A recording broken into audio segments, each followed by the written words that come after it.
Hey everyone, Pupsker here, and today in Wayfinder I wanted to go over the general upgrade systems and mechanics of the game so that you know what to expect when the game comes out. If anyone has played Warframe, you'll be a little familiar with how some of this works, but it is very reminiscent of Warframe, so just keep that in mind. But other than that, hey, let's go over it, right?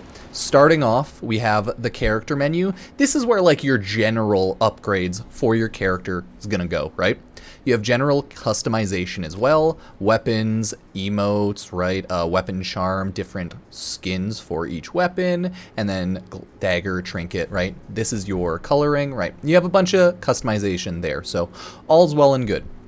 Here you have your character. Power level shows their general power rating, all of their stats, normal there. Here you have your weapon, right? My slicer and dicer.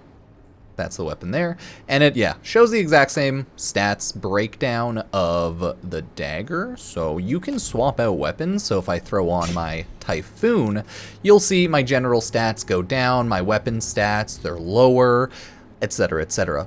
You can equip all weapons, you just have to go and unlock it in your mastery section here. We'll visit that later and talk about it a little bit more. I've only been using the daggers because I don't have a ton of time, okay? And I only have so much time to play and make videos, so I've been very much just keeping with one thing, keeping it simple, and just running around taking a look at things. So that's how your character is, that's how your weapon is. This is just the loadout overview skin, or I guess screen. Here you have your general artifacts. These give you boosts as well, and they also have different ratings down there. So this one has crit power, weapon power, physical defense. This one has resilience, ability power. This one has ability power, crit rating, max health, right? They have different stats. Here you have your health flask. There might be more slots here to unlock later. Again, I am still pretty early, so there's a ton more to unlock later on of general weapons, characters, everything, but this is just the start of a closed beta, so keep that in mind. Closed beta is under NDA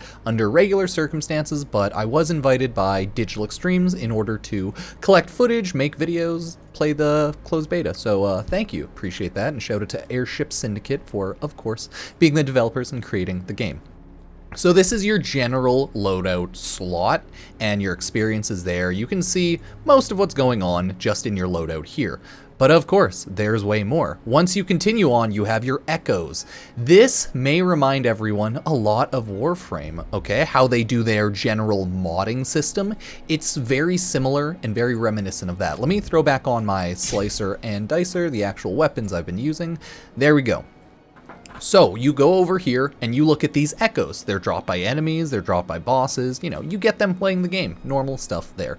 Think of them, if you do play Warframe, like mods. This one, as you can see, resilience, physical defense. This one gives me max health, crit power, and you upgrade the echoes, as you can see here, by fusing other echoes. This is how much like echo experience it gives, fusion XP. Pretty normal there. Once you equip the echo, we'll just go over that. If you look up here, it has a selected slot, Bree type. So ideally, you would slot in a Bree one, as this is your echo capacity. When you slot in a Bree type, it will cost less. I think it costs half. And when you slot in anything else, it will cost more. And some things have, you know, just too much. So I can't put any of these on, but that's just how the fusion equipment of the general slotting of the echoes work.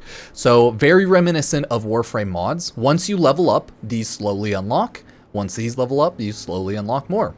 Same with the accessories, but these seem to only have one at the moment. Maybe higher level ones will have more. Who's to say? They probably will, but only time will tell, because I'm only like early game, of course. I'm not going to get too far into this closed beta. Everything's going to be wiped, but I'm having fun with what I've played so far. And, you know, I've explored the first area almost or pretty much to completion, so we're doing decently. I don't want to get too far in. So that's the entire first and second screen. As you can see here, you can unequip, browse, echo fusion. My capacity is 58 out of 102 here, so you could like afford to throw in echoes that you like, that give you boosts that you want, even if it goes against the capacity. Maybe later on we'll be able to change the selected slot type, but who knows, right? The nice thing about this game, I'll say this, every menu has a tutorial. The game tells you every time it unlocks something new, and it gives you a pretty good tutorial. It always asks you, hey, do you want to check out the tutorial? And then you can throw on the general tutorial, right? Oh, echoes menu, there you go, explains everything. So if you like reading and that's your type of learning, I would 100% look at every single one of the menu tutorials once you unlock it, because it'll be like, hey, do you want to read on the tutorial? You can be like, yes, or you can be like, no, but you can always pop up the tutorial after. So it's really nice like that, okay? Would recommend, 10 out of 10. Here you have abilities, and as you can see, I've unlocked so far 2 ability levels, and you can choose to level things at your own leisure. So I could have thrown both of these on my ulti or any one of these abilities. So this shows your passives, your abilities, actives, right? Not actives. And then level it up. For example, leveling this one gave me, using Shadow Step, increase ability power by 10% for 6 seconds. Dashing through an ally will grant them this effect as well. So optimally, I want to Shadow Step around enemies and allies all at once. So there's enemies fighting allies, just Shadow Step through them, everyone gets a buff, and then the enemies get damaged, right? This one, perform a follow-up, reduces incoming damage by 30% for 8 seconds. I have a tanky ability. I instantly wanted to use that because if I want to be dumb and I just want to face tank everything, hey, that's going to help a lot. I'll keep my combo up and I can face tank. So yeah, you can level things up however you choose, however you want when you unlock your ability points. I don't know the exact, but I would assume it unlocks about every 5 levels, seeing how I'm level 12 and I've unlocked so far 2 ability points. We'll have to see once the game fully comes out, once I get endgame. There are people who have min-maxed and like gone ham and have maxed out levels already, but I'm okay, you know? I'm not that time, I guess, free right now, but that's okay. Here you have your character, right? And then you have your passives, right? The character passive is after dodging, gain AP for 5 seconds, stacks up to 3 times. Archetyped, Innervation Orbs. Archetype mechanic, defeating enemies has a chance to spawn an Innervation Orb, right? So as you can see, you can read up on your abilities, and then you can read up on your weapon abilities. So if you want to get the full readout, you'd want to read here. If you want to min-max, know exactly what everything does, you would want to read here, right?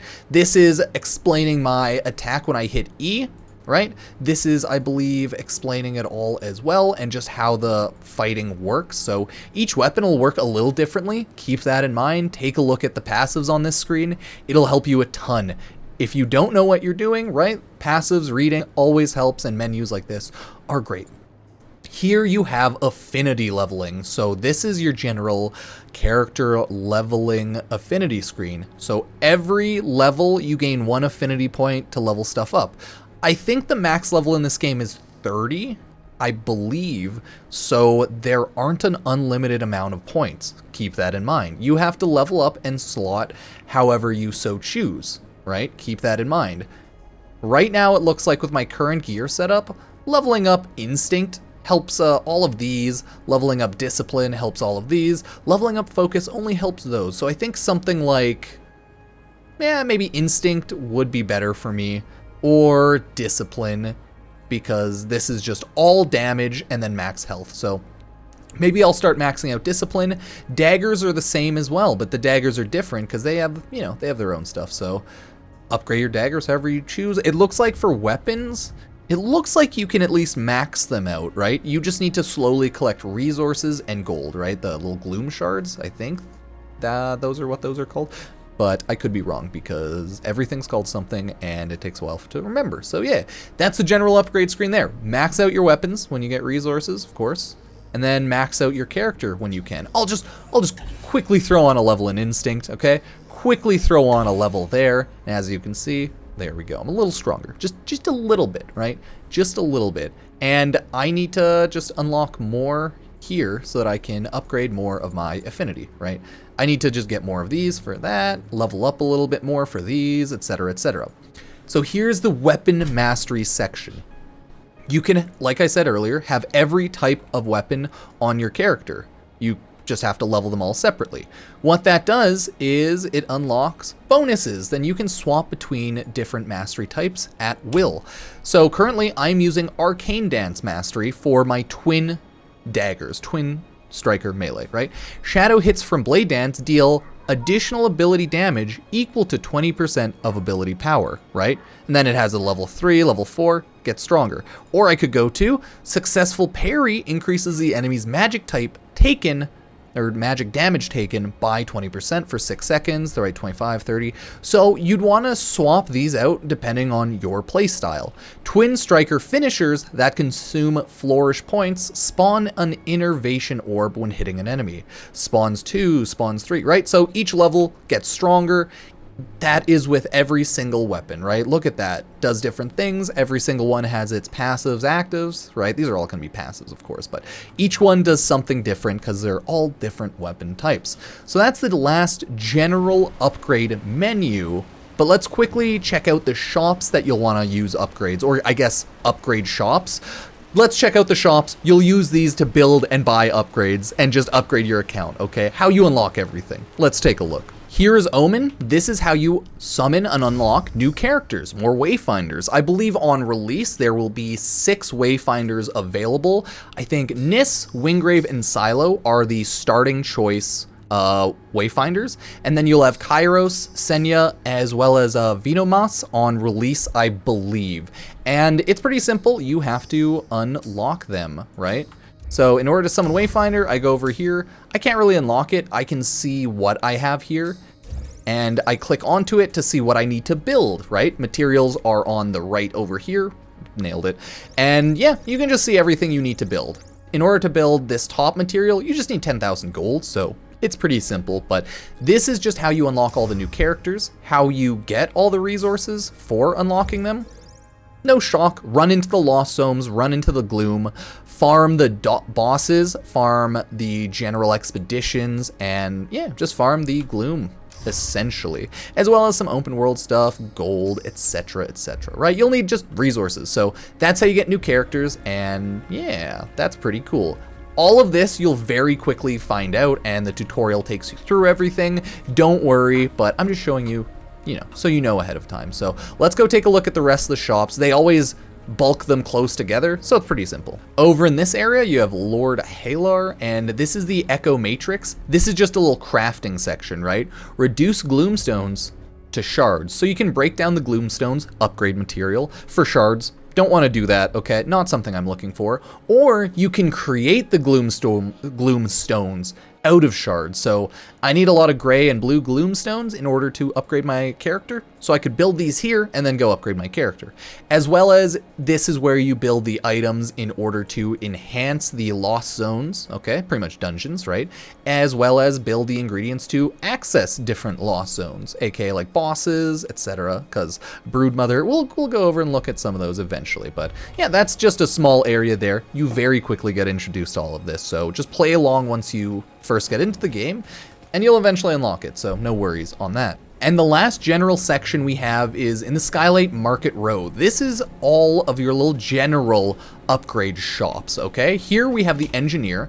This is where you'll go to craft relics, right? These are the relics you saw earlier.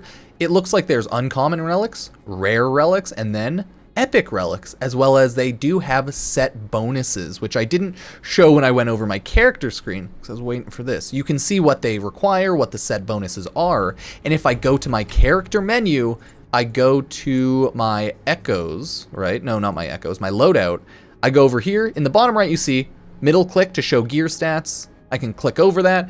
Hey, it shows what my set bonus is, it shows what the set is, and while I'm equipping different items like that, right, you can middle mouse button click, right, it just shows down here. While you scroll over everything, you can see what you own and what you have equipped. That's the set bonus it gives me, middle mouse again, and this shows me what echoes I have on certain stuff, right? No echoes on any of those, then echoes on these. I believe they're working more on the UI. Everything's getting updated more. This is still just a closed beta, and it's under NDA, so remember that it is still a very early build. So hey, shout out. Thank you, Airship Syndicate, Digital Extremes. It will only only get better, and it is still early on. But that's the general menu there. It could change and look completely different in some sense on release. Again, it's early on and we're in beta, so yeah. And that's where you build stuff if you want to. It's up to you. If you very specifically wanted a build or like items, yeah, this is where you'd go to do it. Works, it seems to work, but they do have like character level 27 required to equip. So I'm too low of a lot of those, so I just can't touch it. I believe the power might scale with your level, but I haven't crafted much yet. So I could quickly try to craft one thing. Let's see, this says uncommon 28 power. Let's see if it crafts at that, and let's see. There we go, the Conqueror's Chain. Let me check my inventory to see the power level on that. So it ended up being 35, which I don't think it was at before. So I believe all in all, that's a boost, right? So it said 35 there, and here it said 28, right? So yeah, it seems like it will boost based on level. So keep that in mind, but you'll probably want to build the ones that say higher level required, but hey, who knows? Time will tell, time will tell. This is where you build and craft weapons. You can just buy the 4 starting weapons. This is how I got my Typhoon Hammer. So you can just straight up buy these. These are the weapons that the starting characters will start with, essentially, right? So cool, awesome, nice. And then you can weapon craft. Half of these probably you can't even unlock it right now because closed beta, not everything's even unlocked, but this is pretty simple. It's just where you go to craft everything, right? This is the crafting requirements for the Grim Harvest, and you see, oh, I need to build this, and then these are all the requirements, these are all the requirements, these are all the requirements. Again, very Warframe-like in how the systems there go. So if you've played Warframe, you'll at least understand the generals. And there's one more shop I want to show you, Venge. This is where you can just straight up buy accessories. You know, if you just have some gold, you want to buy an accessory, you know what the power level is, maybe. Right? Just pick it up here. Boom, you're good to go. Or you can craft consumables. Oh, you want a little bit of a buff, right? Oh, look at that. Increases ability power 25% up to a maximum of 300 for 60 seconds. Mwah, beautiful. So little buffing potions, you can build these up and use them if you so choose. There's some temporary things, right? Again, still closed beta, so we're still in an early build. And then you can sell things. I'll say this. Early on, you're gonna probably get a lot of money in gold selling your accessories you end up not using, and then you could, in theory, if you're really low on gold, start selling certain resources like the Spectras, but, you know, I would probably stay away from that. But hey, you could sell the accessories you aren't using, so that's probably what I do early on. But I have sold some resources because I'm not going to have all of them, or like need all of them, sorry, by the end of the closed beta. But again, it's always up to you. Just reminder that, yeah, you can sell a lot of stuff so you can get gold to craft things easier. Either way, that's the general Wayfinder upgrade system and menu. I think every 5 or 10 levels, you have to kind of enhance your daggers, which just means you get to upgrade them. It kind of stops progress until you upgrade it, and then it gets a little bit of a boost to damage, and yeah, everything upgrades slowly, levels up slowly, and once you do more missions, once you kill more enemies, do more dungeons, right, get to a higher level, we'll understand and see more systems by the end game. But still, it's a closed beta, under NDA, still pretty early on in the game, so we'll have to wait and see how all of the end game works once the game actually comes out. Again, thank you all for watching, liking, subbing, and checking out any of the other socials. Shout out to Digital Extremes and Airship Syndicate for the invite in order to record content, even though it was a closed NDA beta. So thank you. I'm gonna continue just making videos throughout the week for this with all of the footage I've collected. If there's anything like very specific you want me to go over, let me know, but hey, we have a lot of footage because I think I got around 10 to 15 hours or so of gameplay in so far, and maybe I'll get like 20 hours in by the end of it. I'll just stay up all night playing the game and making some videos. So thank you all so much for watching, and I'll see you next time. Cheers.